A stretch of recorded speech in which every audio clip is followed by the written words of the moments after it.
The next feature to cover is Test Instrument Calibration. The Test Instrument Calibration feature ensures that all test instruments remain accurate, reliable, and compliant.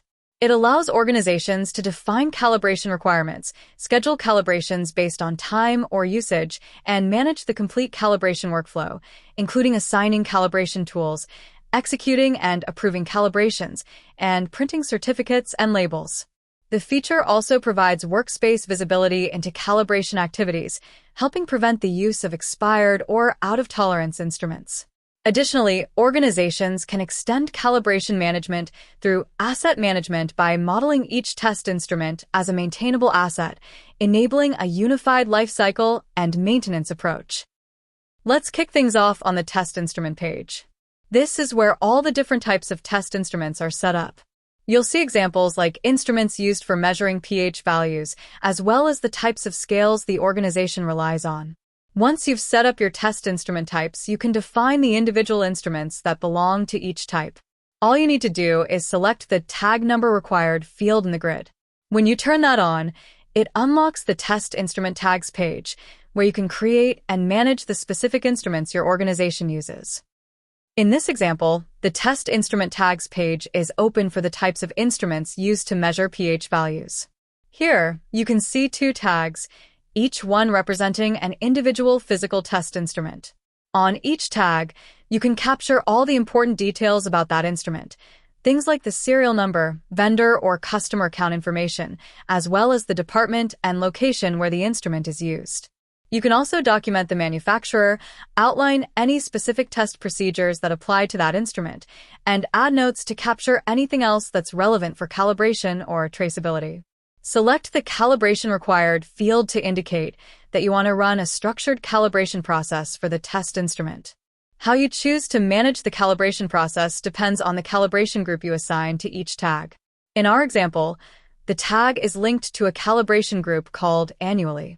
That tells the system that this instrument needs a planned calibration once a year, and it automatically drives the scheduling and follow-up activities around that cycle.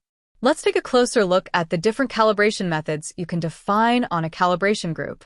The annually group is a simple example. Its calibration method is set to periodic, with a period equals year and a frequency of 1, meaning the instrument is planned for calibration once per year. This is perfect for equipment where time is the main factor in maintaining accuracy. Next, we have the 10,000 usage group. This one uses the usage calibration method, which means calibration is triggered by how much the instrument is actually used rather than the passage of time. In the calibration usage update method, you can choose between fixed increment. Usage increases by a predefined number each time. Test quantity. Usage automatically increments based on how many products were tested using the instrument on a quality order. Using test quantity is especially helpful for instruments where correlates directly with workload, like torque tools, scales, or other high-frequency test devices. Finally, beyond periodic and usage, there's also the manual method. Manual indicates that you're not using planned calibration activities at all. Instead, calibration happens on an ad hoc basis, useful for instruments that require specialized external calibration or those used so rarely that a planned isn't meaningful. Workers and supervisors use the Instrument Calibration Processing Workspace to manage all calibration activities for test instruments. From here, they get a clear overview of everything that's happening with their instruments. The All Calibration Records list shows every calibration activity in the system. Each activity is represented by a calibration record. This is the document that defines what needs to be calibrated, when and how. Workers use the calibration record throughout the entire life cycle of the activity, from planning to performing the calibration to documenting results and finally approving and closing it. It's essentially the single source of truth for managing each calibration from start to finish. From the action pane in the list, workers can manage the full calibration workflow. Start calibration. When the worker selects Start Calibration, the system sets the start date on the calibration record. This marks the activity as officially begun. Complete calibration. Choosing complete calibration sets the completion date for the activity. At this step, the worker must record the calibration result by selecting one of the following. Pass. The instrument meets all calibration requirements. The calibration result on the record is updated to pass. Limited pass. The instrument does not fully meet requirements, but it's still usable within defined limits. The result is updated to limited pass. Fail. The instrument does not meet calibration requirements. In this case, the worker may choose to block the instrument by updating the related instrument tag to out of service. The calibration result is updated to fail. Approve calibration. When the calibration is ready to be finalized, a supervisor can select Approve Calibration. This updates the approval date on the record. Only calibration records with a result of pass or limited pass can be approved. The workspace also provides a dedicated list of open calibration records. These are calibration activities that are in progress, meaning they're not approved, and they also haven't failed. It's the place workers and supervisors go to see what's currently active and what still needs attention. For instruments that did fail calibration, the workspace gives you a separate list.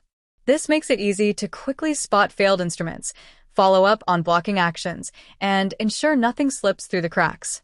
Now that we've walked through how workers and supervisors manage calibration activities using calibration records, let's take a closer look at how those calibration records actually get created. Calibration records can be generated in two ways.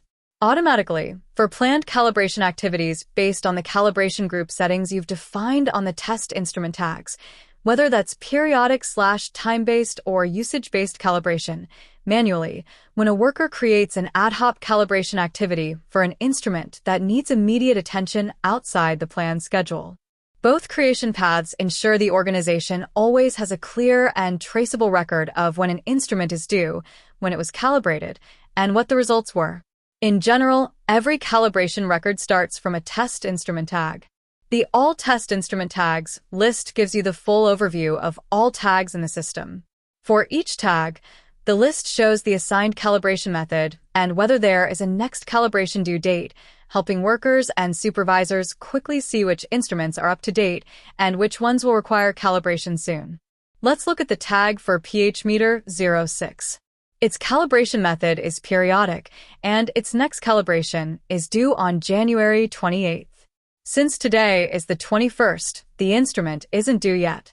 Now, let's try something.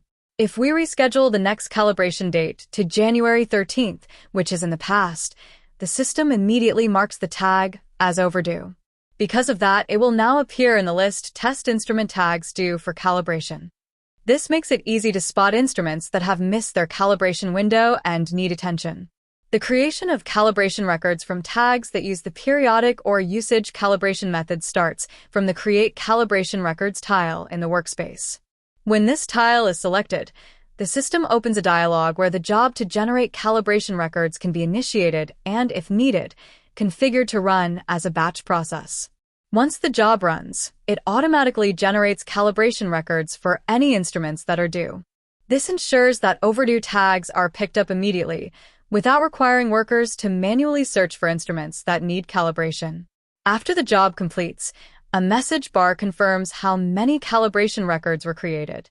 In this example, the job generated a new calibration record for the test instrument with tag pH meter 06. That new record now appears in the Open Calibration Records list, ready for a worker to start the calibration for that instrument. Let's take a closer look at how a planned calibration record is generated for a tag that is set up for usage-based calibration. In the All Test Instrument Tags list, we can see that all instruments of the type scale are configured for usage-based calibration. If we open the detailed page for tag W-Scale 001, we can see two important values. The usage count since the last calibration is currently 100. The usage threshold for when a calibration is required is 200. So, this scale needs to reach 200 recorded usages before it becomes due for calibration. Now, let's see how the system increments this usage count. I open a quality order that contains a test. On the Test tab, I can clearly see that a test instrument of type scale is required to perform the test. I record the test result, and I also register which test instrument I'm using by selecting the tag W-Scale 001. Once I validate the quality order, its status updates to pass, meaning the test was completed successfully. Returning to the Test Instrument Tag page, I now see that the usage count for W-Scale 001 has increased from 100 to 200, matching the usage threshold. Because the threshold has been reached, the tag now appears in the list test instrument tags due for calibration, just like instruments with periodic calibration methods. When I run the batch job for creating planned calibration records, the system will automatically generate a new calibration record for tag W-Scale 001. Test instrument calibration can be handled by leveraging the native asset management capabilities in Dynamics 365 Supply Chain Management. In this approach, each test instrument is represented as an asset, and calibration is planned and executed through maintenance plans and the work order process. Let's say we want setup test instruments of type cone for using asset management. For enabling the asset management for calibration, you need to select an asset type and an asset counter. All assets in asset management with a selected asset type can then be managed with test instrument calibration. The counter is used for measuring the usage of each test instrument. The counter has the following setup. Update is set to manual and total aggregate is set to sum. The counter is associated with the asset type. Back in the test instrument page, you must select the state the asset must be in for the counter to be updated when usage of the asset is recorded. You can also select a state that asset must be in to consider as out of service. Select the Auto Create Instrument tag from Asset, so a tag is automatically created behind the scenes when an asset of the selected asset type is created in Asset Management. Let's try to create a new asset of type cone in Asset Management. When we open the counter page from the asset, we can see that a counter record is created indicating 0 usage. Now look at the maintenance plan for the asset. In this plan for cones, a maintenance plan line is indicating that a maintenance work order should be planned when the usage of the asset reach 80 and the usage is measured by the counter quantity. Let's now increment the usage of the asset by validating a quality order that has a test that uses the cone test instrument. The quality order is created for 100 pieces. The test result is entered and the test instrument tag cone 003 is registered. Back on the asset, we can now see that the usage of the asset has been increased with 100 in the counter page. From the asset, the maintenance plan can be run, and when that is done, a scheduled maintenance record is generated. The record can be firmed into a maintenance work order that is used for managing the calibration process. That wraps up the walkthrough of the Test Instrument Calibration feature. With this capability, you can ensure measurement accuracy, maintain compliance, and streamline calibration workflows directly inside Dynamics 365. Try it out with your own instruments, and let us know how it works for you. Thanks for watching, and stay tuned for more updates.